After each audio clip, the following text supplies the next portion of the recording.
Heyo, my name is Sarah, and today we are on stop 4 of the book vacation. So yes, we are now leaving Europe, and we are heading south, people. So this book's location theme takes place with The Rose and the Dagger by Renee Ahdieh. And for those of you like, isn't that like a made-up story? Well, no, it's not. It's a retelling of 1001 Arabian Nights. So we are in Arabia.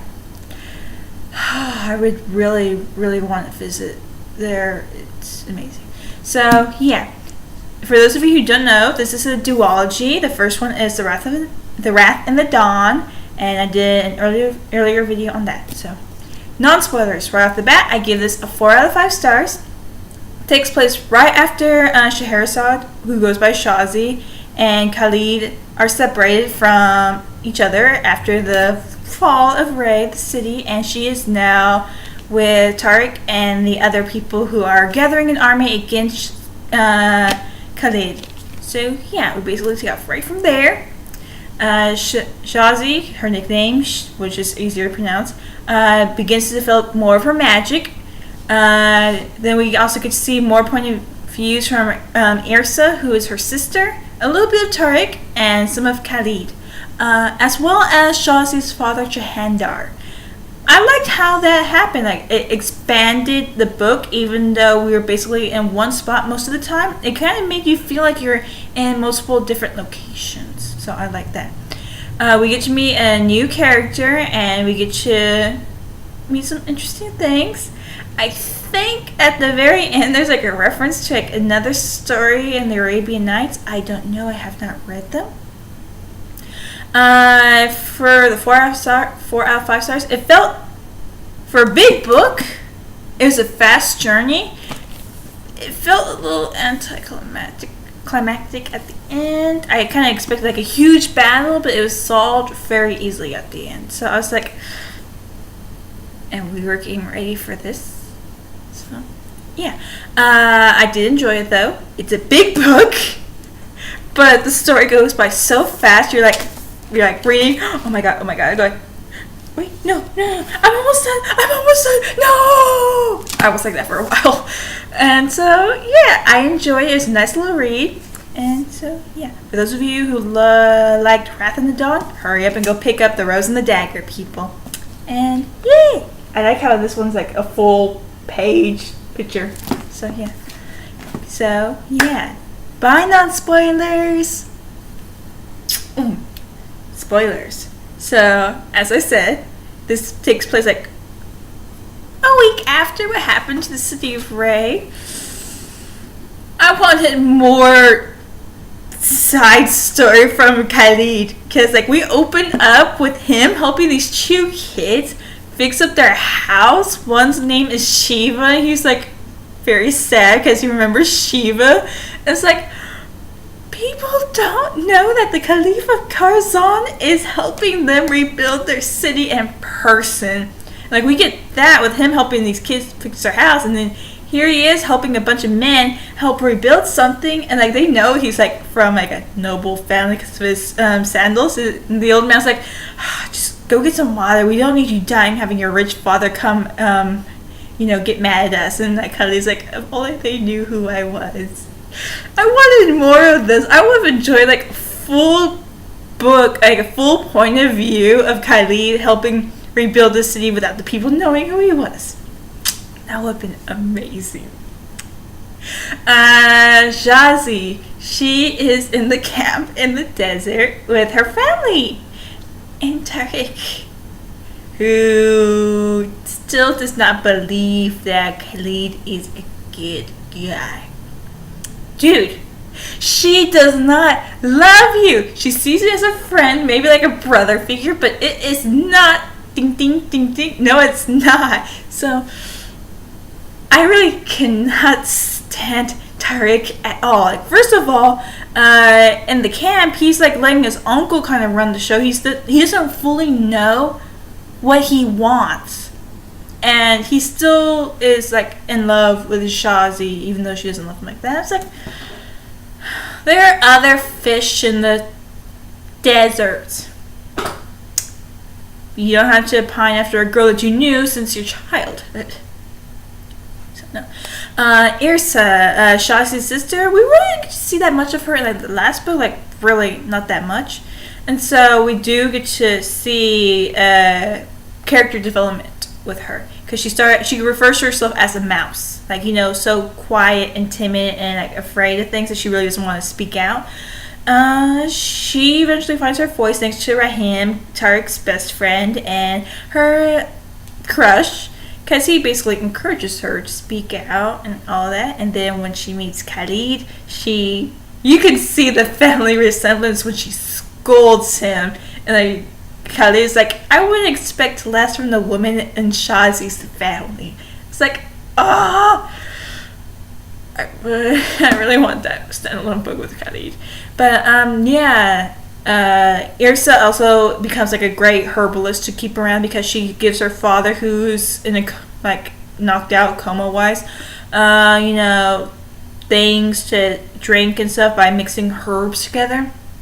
And she kind of helps with injuries because Shazi gets hurt because of Tariq. And so I would like to have her in the medical area if there's a time of war, because she's learning how to do that now. Let's see. Jahandar, her Shazi and Yrsa's father. Last time how he accidentally caused a storm to almost destroy all of Ray? Well, now him in this book is like, my precious. He won't let go of that thing.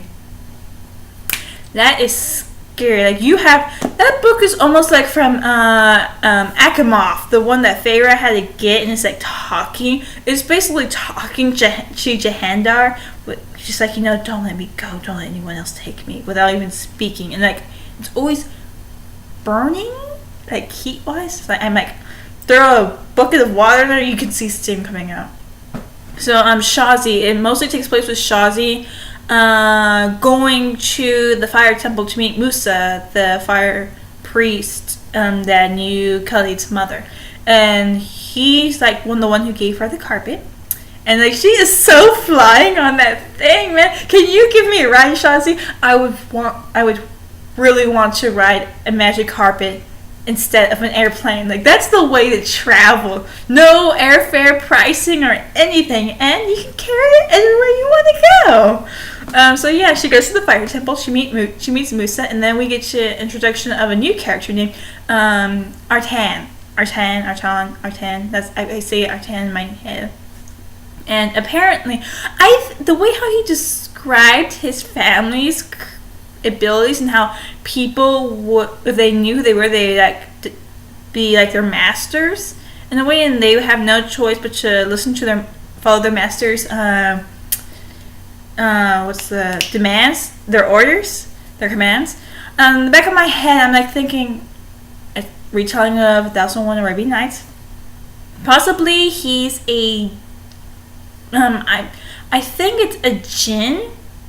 I can't be very positive. Genie, or I think it's a jinn. It just is the equivalent of a genie, and he can control fire. That's awesome. So I think that's an Ifrit, fire type jinn. Don't take my word for this. I'm just going from vague information I've collected after reading another certain book series. But I think that's what he reminds me of. Because he talks about how his family would have to follow commands of those who found out who they were and made them themselves masters, and he can control fire. I really wanted to see more of this character. I mean, like, the author Renee brought him in, made him sound interesting, gave an interesting backstory to him and his family, and then like the rest of the book, we really don't see him until like the very end, and that's like a very small part. Like, he trains Shazi because he's got to take her and Khalid to go meet his aunt, who can help them get rid of the curse, which seemed a little too easy to get rid of. And that's like the last we saw of him until Khalid told Tariq to send a messenger to the fire temple to bring him over. Oh, and he has a flying serpent with wings. I'm good with the carpet. I am so good with the carpet. I don't need a giant flying serpent looking at me like, dinner. You know what I mean? So I really wanted to see more of Artan. So Shazi, she goes to see Khalid. Well, she's all wet, and he has cuts on his hands from hard day's labor. So they are finally reunited. About time. And so they go meet Artan's aunt, who's been guarding a mountain that has other family members that would want to do harm to the world. And it's like, okay. And so she tells them how to get rid of the curse, right? After going through Shazi's mind about the book, because the book was something that Artan's family created. And it's like, Khalid cut his hand, blood on a dagger. The aunt whispered some boo over the dagger. Then Khalid has to get the book. Khalid has to cut his hand again and drop some blood on both the blade and the book. And then while the book is trying to howl and scream and try to keep him from destroying it, Khalid has to stab it, and thus breaking the curse. That sounds a little too easy. Like, this is a very powerful curse that made Khalid kill all of his wives just so he could save his kingdom, and he was losing more of himself, of who he really was. Sheila's curse, emotionally and physically. It's like, this was all we had to do to get rid of the curse. I felt a little too easy about that one. And so oh my god, I hate Tariq so much, because Ersa joins the team. She steals the book from the father, and Khalid's gonna take the book, but then Tariq and Rahim show up, and then he shoots an obsidian arrow in the hopes of killing Khalid. Boy, you need a spanking, and you need a long 6-hour lecture from Excalibur just to put you in your place, because then he shoots Shazi. Shazi pushes Khalid out of the way, and she takes the arrow for him. Well, we know about the obsidian arrows because in the very earlier part of this book, we found out that Fikrim doesn't know if he can use his arm anymore because he got shot in the arrow by it, and he's a swordsman and a guard, and he shattered bone. That obsidian arrowhead shattered bone. And he shot Shazi with it. It's like, come on. Oh, by the way, Fakrim took Despina as his wife, and they left. And Jalil thinks that Khalid knew that Despina, I think that was her name. Despina. Excusez-moi. I think it's Despina. I can't remember her. Despina. Forgive me. I'm like, Despina. It's Despina. Yeah, she's pregnant, and Jalil thinks that Khalid figured out who she was and sent her away. He did not know, so you did not need to clock him in the middle of the square. So, yeah, we don't see them until the end of the book. And Jahandar realizes his book is missing. At the same time, no one knows that Khalid already got rid of it. Him and Tariq had some fallout because he was giving him a chance to shoot him, but Tariq's like, the wind's not right, so I won't do it. I guess he's learning a bit. So, yes, apparently we have some assassins with a certain tattoo in the camp, in Omar's camp. And it's like, those are the ones trying to kill Shazi. And guess who hired them? Reza, Tariq's uncle. And he's sweet-talking Jahandar to use his book so they could take down Khalid. This guy was the mastermind of it all. And it's like, ugh. And yeah, they kidnap Shazi and they deliver her to Salim, Khalid's uncle. So let's see. I don't like Jahandar because he basically betrayed his own daughters, realizing that they stole his book and saying he was willing to do anything to get his book back, even murder. We have Reza, who is basically taking over everything. He's been manipulating everything to begin with, and he's sweet-talking Jahandar, just using his evil magic on them. And Salim, that arrogant son of a bitch, because he taunts Shazi again like usual. At dinner, she finds out Despina, who's there, is also his firstborn daughter. And she's been tricking Scheherazade, Shazi, this whole time. And I can just use her to get Khalid to surrender and everything and give over the kingdom of Khorasan. So let's see, I got 3 people I do not like. 1 second, because I was basically like this the whole time. I just did not like these people that was going grrr, grrr, like that. I decided to go like this. Yes, can you patch me to Lord Bolton, please? Ramsay, how you doing? Yeah. Hey, are you still in the flaying business? I have a job for you. Yeah, I'm willing to discuss travel fee. I was like that this whole book with Jahandar, with Reza, and Salim. I know I would kill for free for some people. Y'all do not make this list. You make Ramsay Bolton's list. And 2 out of the 3 die. 1 a redeeming death, 1 a satisfactory death, and the other one does not die. So yeah.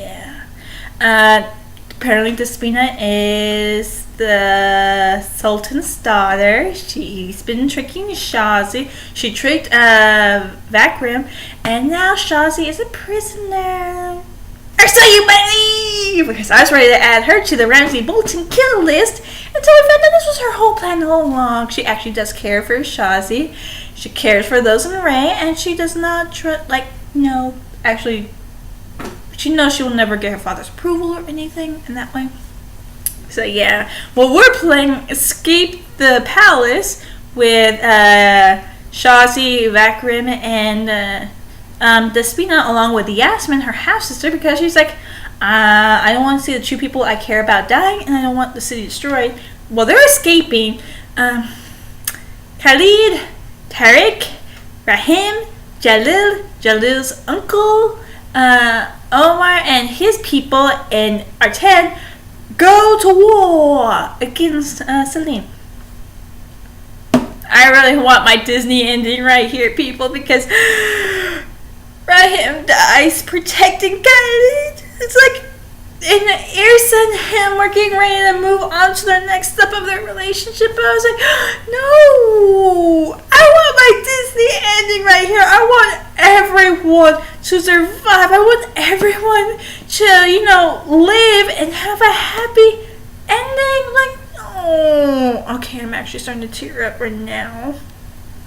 But no, Rahim, being the person he is, they shielded Khalid and died. Salim, you're not getting away with this!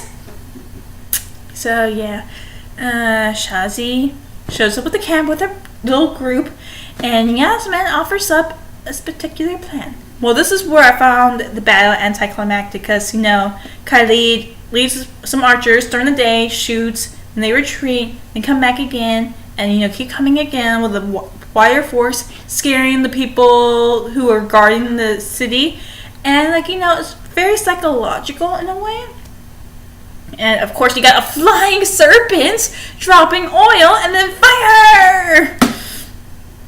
So yeah, very anticlimactic. Salim comes thinking that they have his daughter Yasmin. Well, they do, but she went over by herself.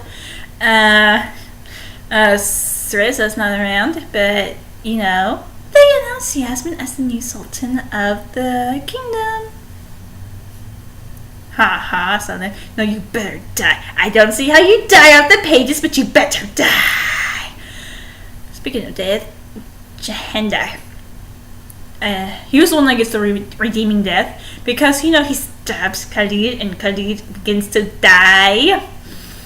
But he realizes how much Shazi loves him, and remembering a spell from the book, he's basically switches places with Khalid, so Jahandar dies, thus saving Khalid. Redeeming death. Satisfactory death.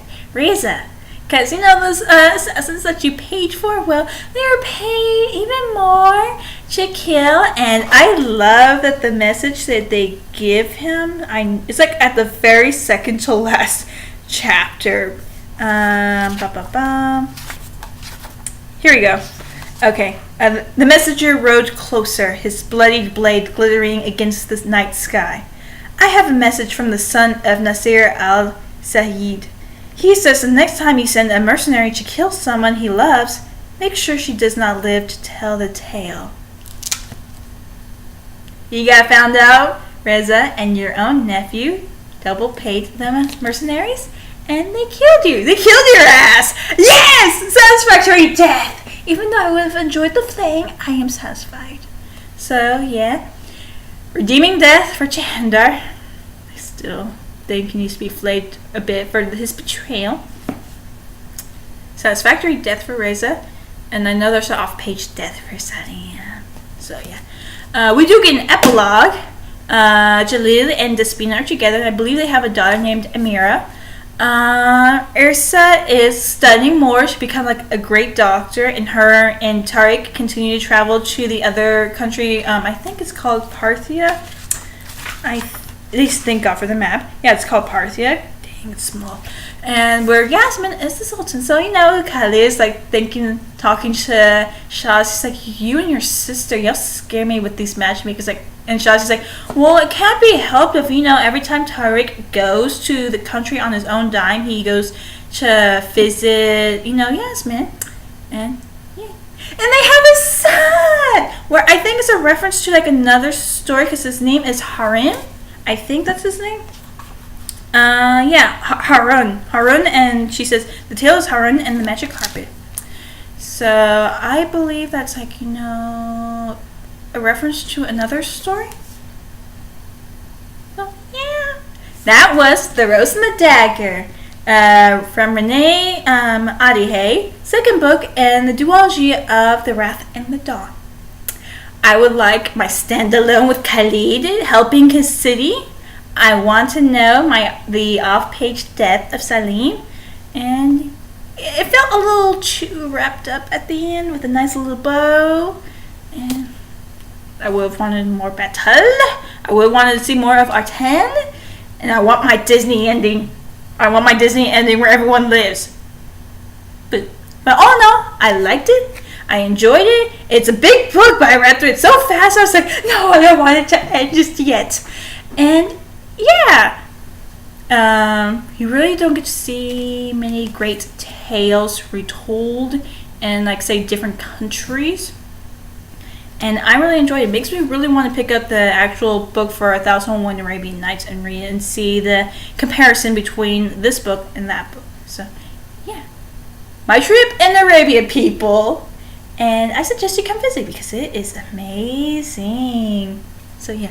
The Rose and the Dagger by Renee Adihey, second book in the Wrath and the Dawn series. Pick it up and enjoy it. My name is Sarah, and bye!